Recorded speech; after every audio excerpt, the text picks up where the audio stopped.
What if the most powerful weapon against manipulation wasn't anger, revenge, or confrontation, but calm?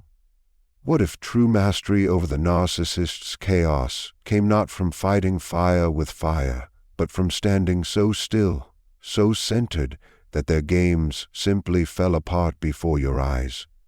These are not reactions of rage, they are revelations of selfhood, and to the narcissist, nothing is more humiliating than being met with someone they can no longer control. The narcissist's power is not found in their words, charm, or aggression, but in their uncanny ability to provoke emotional chaos in others.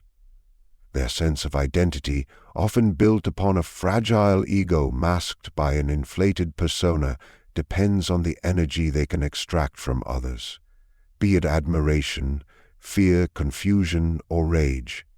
These emotional reactions validate their illusion of importance and feed the internal fantasy that they hold power over others. In this dynamic, they do not engage in genuine relationship, but in a psychological performance where the other becomes an actor in their script, fulfilling the narcissist's need to feel significant, envied, or superior. The moment one deviates from this script, particularly through calm non-reactivity, the narcissist's psychological structure begins to tremble. Calmness, especially when consistent and deliberate, is not just a lack of reaction. It is a profound assertion of autonomy. To the narcissist, this calm is not neutral, it is deeply threatening. It disrupts the equilibrium they rely on to manipulate.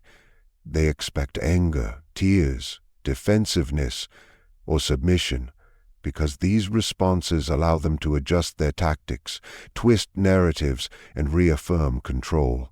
When they are met instead with composed silence or measured speech, it places them in unfamiliar psychic territory. Without emotional material to exploit, their usual strategies begin to falter. This quiet resistance denies them the emotional nutrients they depend on. Their ego, which is not rooted in authentic self-worth but in reflected validation, begins to collapse in the absence of emotional supply. From a Jungian perspective, this emotional feeding is a symptom of profound disconnection from the self. The narcissist, having split off from their authentic emotional core early in life, constructs a grandiose image to cover up the emptiness they dare not feel. The presence of another's calm-centered energy does not merely block their manipulation, it reflects to them what they lack. The narcissist, at their core, is dominated by their shadow, constantly projecting their internal chaos onto others. They are deeply threatened by those who have made peace with their own shadow, who no longer react from unresolved wounds, but respond from clarity and inner integration. Such individuals become mirrors not of admiration or fear, but of absence, an unbearable reflection for someone who depends on being seen, envied, or obeyed to feel real. In this space, the narcissist begins to experience a fracture in their carefully constructed persona. Their manipulation no longer works. Their attempts at guilt, seduction, or intimidation fall flat. The stillness they are confronted with becomes deafening, not because it lacks energy, but because it radiates strength that does not need to prove itself. This strength unmasks their own internal fragility, exposing the reality that their control was always illusory, sustained only by the reactions of others. Calmness, then, becomes more than a strategy. It becomes a psychic boundary, an unconscious declaration that the narcissist's projections will not find a home here. It humiliates not through insult, but through the quiet revelation that the game is over. The narcissist's psychological architecture is hollow at its center. What appears externally as arrogance or superiority is often a compensatory defense against a deep, unacknowledged inner emptiness. This void stems from a fractured relationship with the self, where the authentic core, rich with emotional depth, vulnerability, and humanity, has been exiled in favor of a grandiose persona. This persona is not real. It is a mask constructed to win approval, admiration, or fear. Yet it requires constant reinforcement through external validation. When that validation is denied, especially through calm and emotionally detached responses, the narcissist is forced to face the very emptiness they have spent their lives avoiding. A composed response does more than frustrate the narcissist's manipulative aims. It holds up a mirror to the parts of themselves they cannot integrate. Most individuals project parts of their unconscious onto others, but the narcissist does so compulsively and without awareness. When they insult, belittle, or provoke, they are not engaging from strength but from desperation, a cry to avoid the silence of the void within. The lack of emotional reactivity from the other person deprives the narcissist of this distraction. They are no longer able to export their self-hatred or fear. Their target refuses to absorb the poison. This creates a psychological crisis in the narcissist's inner world. Without external chaos to deflect the truth, their internal dissonance begins to surface, and they become vulnerable to their own shadow. In Jungian psychology, the shadow represents the aspects of the self that are repressed or denied. For the narcissist, this includes feelings of unworthiness, abandonment, dependency, and weakness, traits they cannot consciously admit to and therefore must project onto others. However, calm responses act like a still pool, reflecting their distorted self back at them. The more they try to provoke and receive nothing in return, the more their inner shadow creeps forward. It whispers truths they cannot bear to hear, that they are not as powerful as they pretend to be, that their grandiosity is hollow, that their charm is manipulative rather than genuine. These realizations do not come in words. They emerge through emotional fragmentation, inner panic, and the unbearable sense of being invisible or irrelevant. The one who responds calmly becomes, unconsciously, an archetype of the integrated self, a person who is not enslaved by validation, who has faced their own inner pain and therefore cannot be easily manipulated by another's. This embodiment of wholeness destabilizes the narcissist, who lives in disconnection from their own authenticity. The contrast is not merely uncomfortable, it is humiliating, because it confronts them with the one thing they spend their lives trying to avoid, the truth. And truth, delivered without malice, without noise, without even resistance, becomes a psychic blow far more devastating than any emotional reaction. It is silence that speaks the loudest. It is composure that exposes their chaos. And in that moment, the narcissist begins to unravel, not because they were attacked, but because they were no longer seen through the lens of their illusion. The narcissist's sense of control is not grounded in genuine leadership or inner authority, but in emotional dominance. Their world is constructed around the belief that they can shape the thoughts, feelings, and behaviors of others to reflect their inflated self-image. This need for control is not rooted in confidence, but in fragility. Deep beneath the surface lies a fractured identity, terrified of losing significance. The narcissist sustains their illusion of superiority by manufacturing emotional reactions, baiting people into defensiveness, confusion, guilt, or submission. It is through this emotional puppeteering that they maintain the illusion of being powerful, desired, or feared. But when they are met with stillness, with calm non-reaction, with emotional neutrality, the illusion begins to disintegrate. Why isn't enough that make with the issue be emotion, and who can say, "He too, speak to me"? Non-reactivity strips the narcissists of the fuel they rely on. It denies them the emotional mirror that reflects their grandiosity or their victimhood. They make a cutting remark, but there is no wound. They attempt to provoke jealousy or insecurity, and there is no bite. They craft an argument meant to enrage, but all they receive is equanimity. In such moments, the narcissist does not experience calmness as indifference. They experience it as defeat. They realize, consciously or not, that their words have no weight, their games no grip, their tactics no effect. The more they press and see no reaction, the more they spiral inward, toward the realization that their power was never real. It only ever existed in the compliance or emotional responsiveness of others. In Jungian terms, this confrontation is an archetypal encounter. The one who remains composed embodies the archetype of the sovereign self, a figure who is psychologically whole, centered, and not governed by unconscious wounds. This calm presence activates a kind of symbolic death for the narcissist's false self.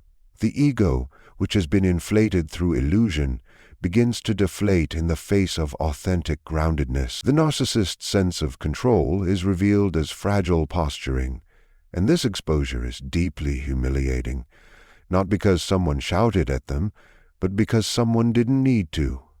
Power was taken not by force, but by non-participation. Control evaporated not through confrontation, but through silence. This moment also forces the narcissist into contact with their own helplessness. They begin to sense that they do not, in fact, command the psychological world of others. Their attempts to destabilize are no longer effective, and this loss of control breeds panic, confusion, even rage. They may lash out more aggressively, trying to reclaim dominance, or retreat into passive-aggressive behaviors. Yet, beneath it all is a dawning awareness.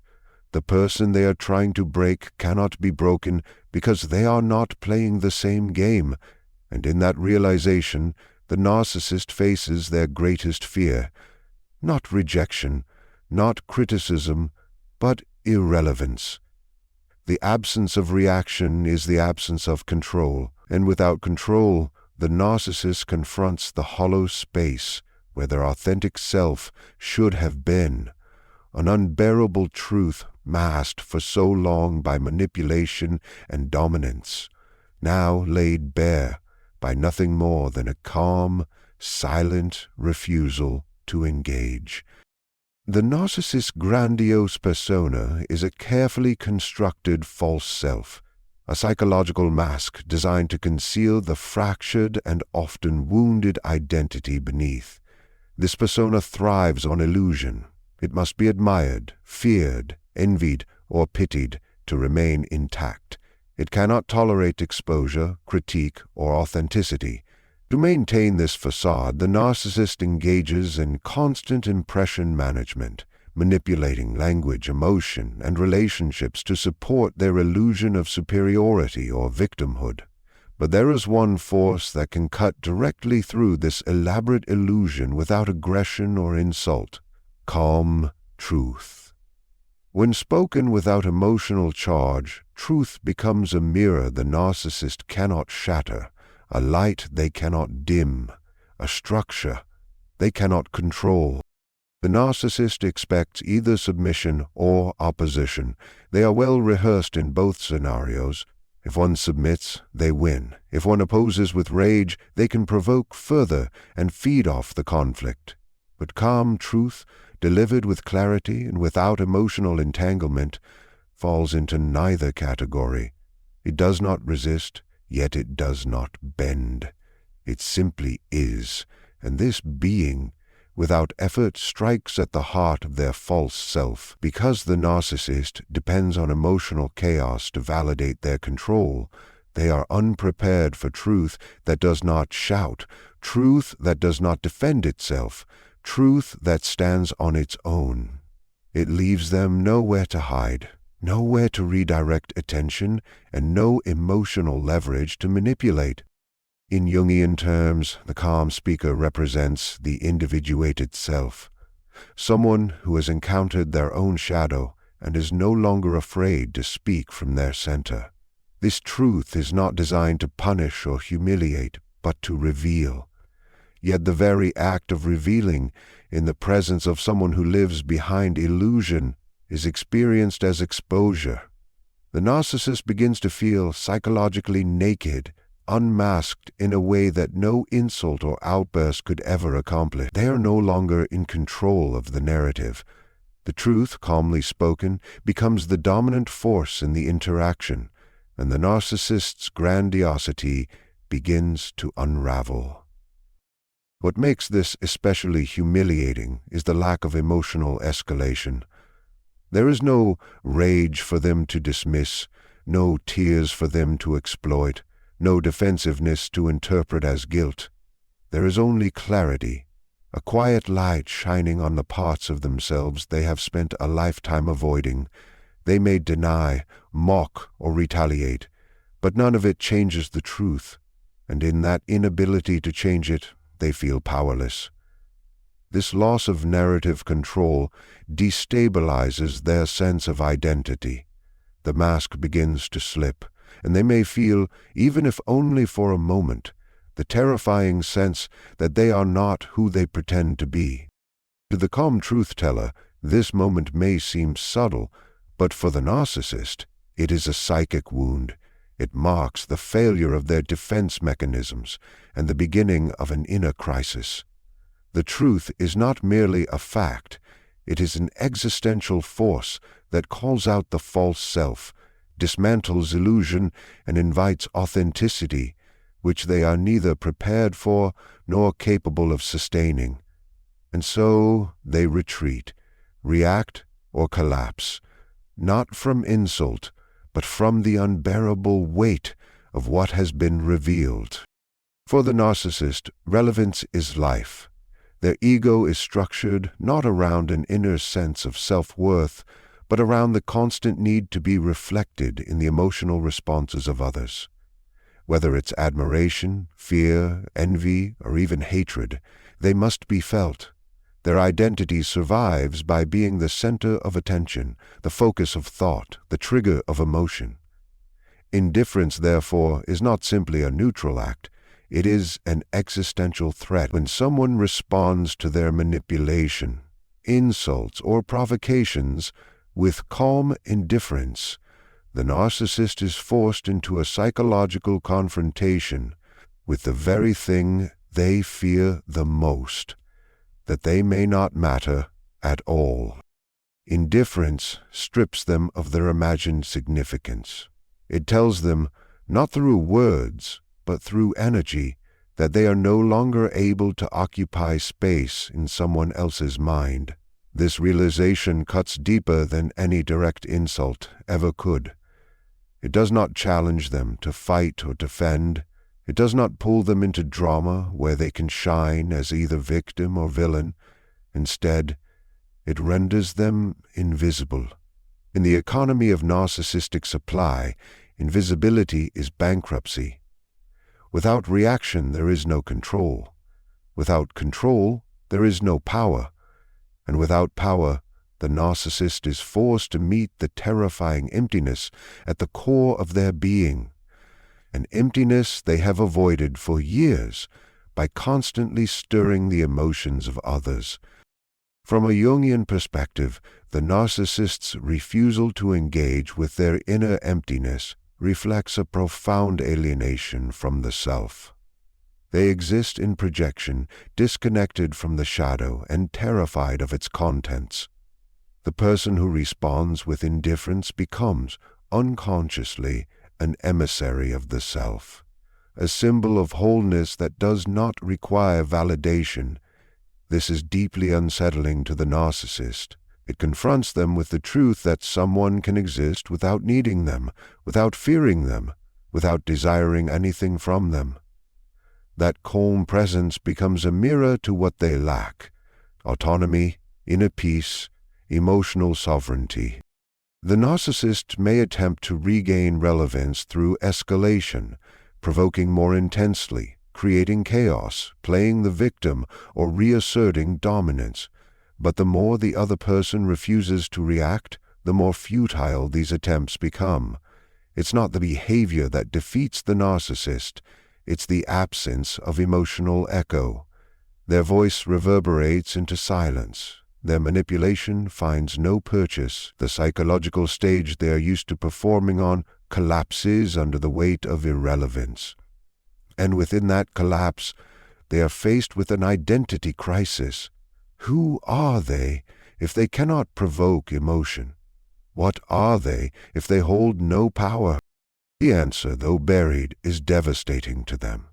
Without the emotional responses of others, they are left only with themselves, and they do not know who that self is. That emptiness, once masked by charm, dominance, or drama, is now exposed. Indifference, therefore, is not apathy. It is an act of deep psychological power. It declares silently but unmistakably that the narcissist has lost access, influence, and meaning. It leaves them not punished, but erased. And for the narcissist, erasure is the ultimate humiliation. Silence is often mistaken for weakness by those who fear it, but to those who understand the human psyche, silence is power in its most distilled form. The narcissist, who thrives on words, be it compliments to inflate them or arguments to engage them, is deeply unsettled by the absence of sound.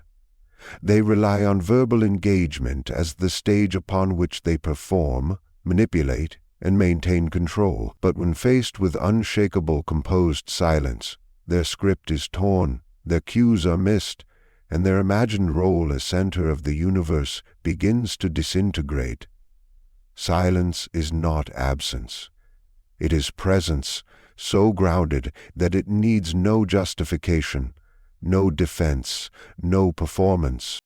In Jungian terms, silence can symbolize the integration of the unconscious into the conscious self. When a person is silent by choice, not out of fear or suppression, but out of conscious detachment, they demonstrate mastery over the emotional chaos that often drives conflict. They no longer dance the narcissist's dance. The narcissist may accuse, provoke, mock, or demand, but the silent person stands as a wall to which no projection can cling. They are not withholding.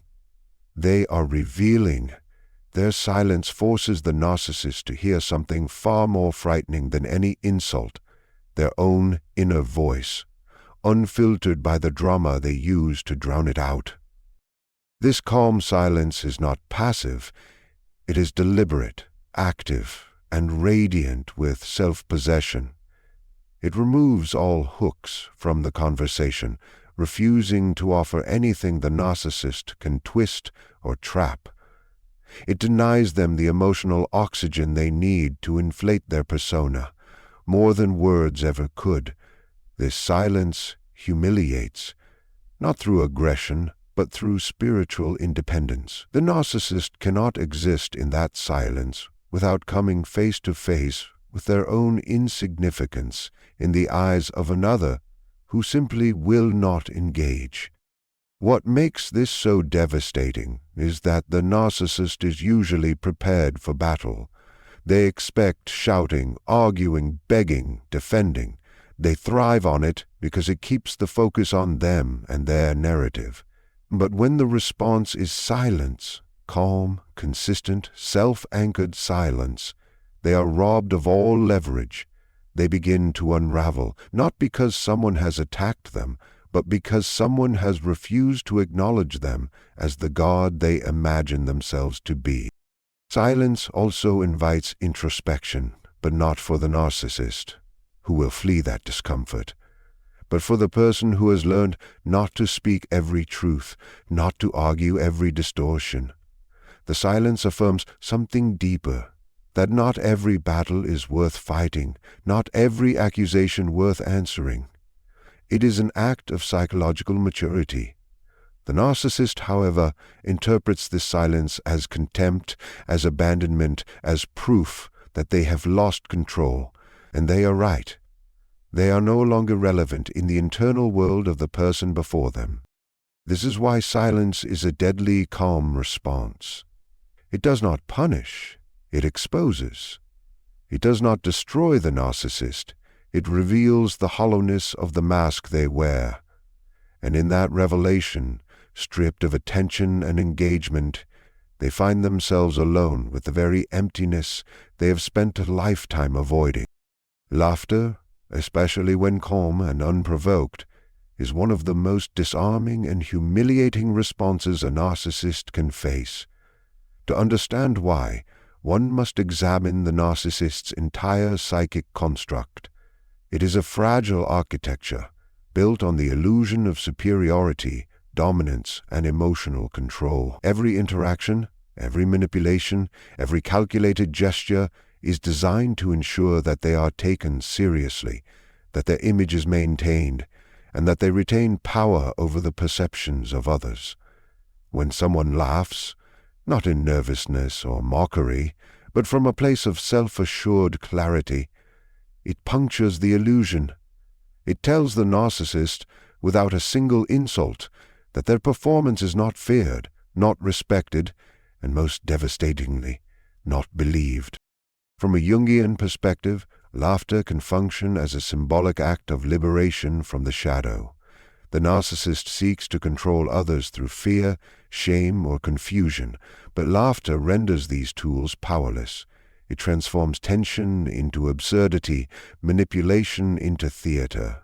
When one laughs calmly in the face of the narcissist's gaslighting or melodrama, it exposes the distortion for what it is, a desperate performance meant to draw attention and control. The narcissist, expecting resistance or submission, receives something they cannot process, someone who sees through them and finds their tactics not terrifying, but laughable.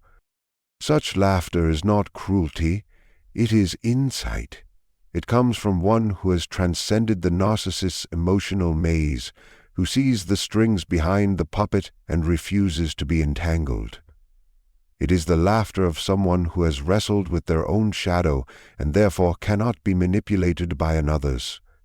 It is the laughter of individuation, the moment when a person no longer defines their worth by how others perceive them, and especially not by how a narcissist tries to control them. To the narcissist, this laughter is unbearable. It signals that their game has lost its grip, that their words have no power, and that their presence no longer inspires fear or admiration, only detachment and clarity. The narcissist may react with rage, doubling down on insults, threats, or emotional appeals, trying to claw back control, but the damage has been done. The laugh lingers. It echoes in their psyche as a symbol of defeat, not because they were attacked, but because they were dismissed. In their world, being feared is a form of reverence. Being laughed at is a declaration of irrelevance. It is the one response that places them at the bottom of the hierarchy they so desperately try to control. This form of laughter is alchemical. It transmutes pain into power, deception into understanding. It is a signal to both the narcissist and the self that the manipulation is no longer working, that the spell has been broken. It's not a performance, it's an expression of inner truth, unshaken by chaos. And in that moment, the narcissist is not just humiliated. They are rendered invisible, because to be laughed at calmly is not merely to be opposed, but to be exposed, as ultimately powerless to alter the grounded spirit of another. Each of these calm responses is not merely a tactic, it is a declaration of psychological freedom. The narcissist thrives on chaos, on drawing others into the theater of their ego, but these 7 acts of inner sovereignty, detachment, unshaken truth, stillness, boundaries, neutrality, silence, and laughter, strip the mask from their performance and force them to face their own emptiness. They are not designed to humiliate through cruelty, but to illuminate the futility of manipulation against a soul that has found its center. In calmly refusing the narcissist's illusions, you do not simply expose them, you transcend them. And in doing so, you step into your true self, no longer a character in their drama, but the author of your own.